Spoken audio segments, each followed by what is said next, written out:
अस्सलामुअलैकुम दोस्तों। Daily vlogging का नशा हमारी यूथ के अंदर बहुत ही तेज़ी के साथ फैल रहा है। इस यूट्यूब के एनालिटिक्स को देखिए, जो पिछले 5 सालों का डाटा दिखाता है पाकिस्तान के अंदर डेली व्लॉगिंग का। इस एनालिटिक्स में आप क्लियरली देख सकते हैं कि कैसे 2023 की स्टार्टिंग से पाकिस्तान ने एक बहुत बड़ा बूस्ट मारा है डेली व्लॉगिंग के अंदर।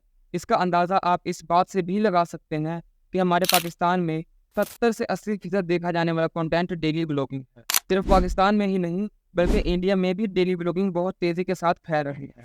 लेटेस्ट स्टडीज़ ने पाया है कि डेली व्लॉगिंग को देखने का नशा सिगरेट या शराब के नशे से भी 5 गुना ज़्यादा एडिक्टिव होता है। आखिर क्या वजह है इसके पीछे? हमें डेली व्लॉगिंग में ऐसा क्या दिखाया जाता है जो हमें इतना ज़्यादा एडिक्ट कर देता है डेली व्लॉगिंग का? आमतौर पर तो लोग यही आर्गूमेंट वगैरह देते हैं कि क्योंकि ये व्लॉगर्स व्लॉगिंग में अपनी फैमिली वगैरह को दिखाते हैं, इसीलिए ये ज़्यादा वायरल होते हैं।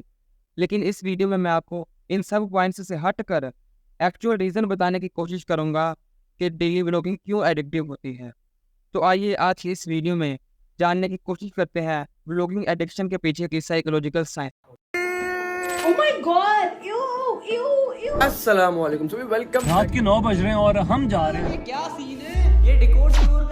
वैसे तो डेली व्लॉगिंग से एडिक्ट होने की कई वजूहत हो सकती हैं, जैसा कि इस आर्टिकल को देख लीजिए, जो ये बताता है कि एक इंसान जो अपनी लाइफ से परेशान है, डिप्रेस है, उसके डेली व्लॉगिंग से एडिक्ट होने के ज़्यादा चांसेस हैं एक नॉर्मल इंसान की निस्बत। लेकिन क्यों? साल 1954 में एक साइकोलॉजिस्ट लियोन फेस्टिंगर ने एक थ्योरी पब्लिश की सोशल कंपैरिजन के नाम से। इस थ्योरी के अकॉर्डिंग एक इंसान खुद को कंपेयर करता है दूसरों से, ये मालूम करने के लिए कि उसका खुद का क्या लेवल है सोसाइटी में। एक इंसान खुद के लेवल को मालूम कर ही नहीं सकता जब तक कि वो खुद को कंपेयर ना कर ले किसी दूसरे इंसान से। मिसाल के तौर पर आप एक इंसान को देखते हो जो बाईसाइकिल पर अपनी जॉब पर जाता है, लेकिन आपके पास एक बाइक है जॉब पर जाने के लिए, तो आप ये इमेजिन करोगे कि मेरी लाइफ कितनी अच्छी है।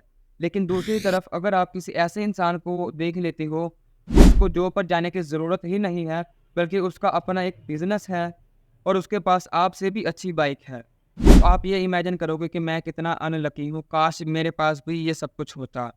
व्लॉगिंग के केस में भी ऐसा ही होता है कि जब कोई इंसान किसी डेली व्लॉगर की डेली लाइफ में उसकी लग्जरियस चीज़ों को देखता है, तो वो कहीं ना कहीं ये इमेजिन ज़रूर करता है कि काश मेरे पास भी ये सब कुछ होता, काश मैं भी इस 5 स्टार होटल में खाना खाता, काश मैं भी इस कार को खरीदता, इस कार को ड्राइव करता। ऐसा करने से हम खुद को एहसास कमतरी में डाल देते हैं। अब ये भी हम इंसानों ही की फितरत है कि जब हम किसी चीज़ को हासिल नहीं कर पाते, तो उसके बारे में इमेजिन करके हम खुद को एक ख्वाबों की दुनिया में ले जाते हैं और अपनी असली लाइफ से दूर कर देते हैं। ऐसा करने से हम अपने डिप्रेशन को उस टाइम के लिए टाल देते हैं, जिस तरह एक सिगरेट या शराब पीने वाला सिगरेट या शराब पीकर अपनी परेशानियों भरी ज़िंदगी से खुद को कुछ टाइम के लिए दूर कर लेता है। डेली व्लॉगिंग से एडिक्ट होने की एक वजह डेली व्लॉगर्स के साथ रिलेट करना भी हो सकता है।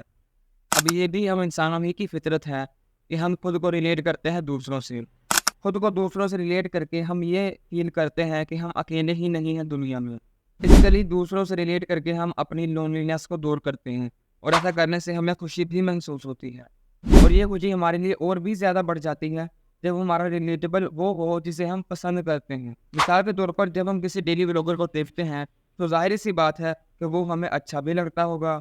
फिर जब हम उसको खुद से रिलेट करते हैं, तो हमें ज़्यादा खुशी होती है एक नॉर्मल इंसान से रिलेट करने की निस्बत। और जब आपका कोई पसंदीदा व्लॉगर कहता है कि मेरा फेवरेट फ्रूट मैंगो है, या फिर मेरा फेवरेट कलर ब्लैक है, और आपका फेवरेट कलर या फेवरेट फ्रूट भी वही होता है, तो आप उसको खुद से रिलेट कर पाते हो और इसके नतीजे में आपको खुशी मिलती है। और यही चीज़ हमें एडिक्ट बना सकती है डेली व्लॉगिंग का, क्योंकि ऐसा करने से हमें खुशी महसूस होती है और हमारा दिमाग तो हर वक्त चाहता है खुश रहना है।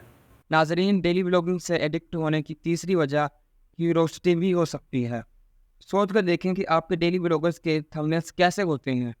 आज हमने एक नई बाइक खरीदी, आज हमने इसके साथ प्रैंक किया, आज हमने अपनी अम्मी के साथ प्रैंक किया, वगैरह वगैरह। इस तरह के थंबनेल्स को देखकर हमारे दिमाग में क्यूरोसिटी पैदा होती है। हमारे दिमाग में ये ख्याल पैदा होता है कि क्या रिएक्शन होगा इनका जब इनके साथ प्रैंक वगैरह हुआ होगा। इस तरह आज भी अगर हमारे मोहल्ले वगैरह में लड़ाई हो जाती है, तो हम भागे भागे जाते हैं ये देखने के लिए कि आखिर क्या हुआ है, क्या चल रहा है। हम इस चीज़ को जानने के लिए एक्साइटेड होते हैं कि लोगों का इस पर क्या रिएक्शन होगा, वो इसके बारे में क्या सोचते होंगे। बेसिकली ये भी हम इंसानों की फितरत ही है जिसे हम बदल नहीं सकते, और शायद ये भी एक वजह है डेली व्लॉगिंग से एडिक्ट होने की। इसके अलावा डेली व्लॉगिंग से एडिक्ट होने की और भी कई वजूहत हो सकती हैं, लेकिन शायद या कभी ज़रूरत पड़ी तो उनकी कभी किसी और वीडियो में बात कर देंगे। आज के लिए बस इतना ही। मैं मिलूंगा आपसे एक और नई वीडियो के साथ। तब तक के लिए अल्लाह हाफ़िज़।